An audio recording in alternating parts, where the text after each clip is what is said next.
I greet you in Jesus' precious name. It is Thursday morning, the 15th of August, 2024, and this is your friend Angus Bucket with a thought for the day. We start off in the book of Micah, chapter 7, verses 6 and 7.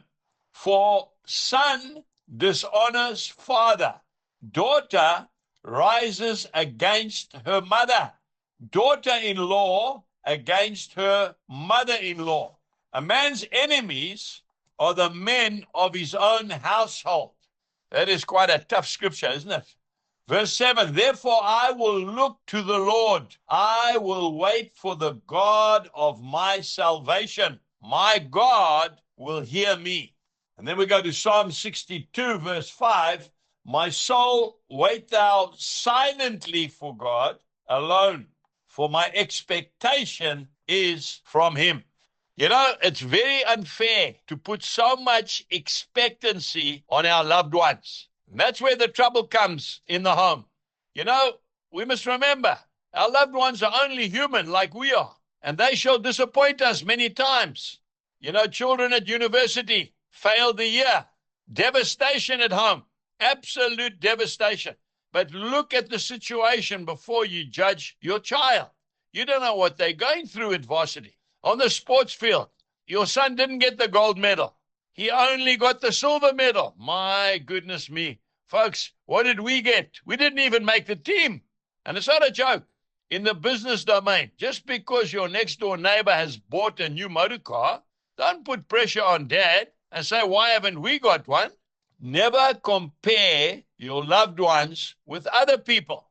You know, when you got married, you made a covenant before the Lord. You said for better or for worse, for richer or for poorer, in sickness and in health. So we need to stick to our covenant.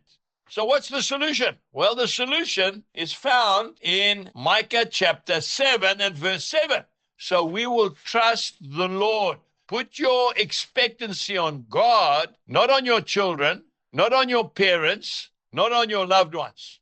Let's have a good hard look at ourselves first before we start to humiliate our loved ones, especially in public.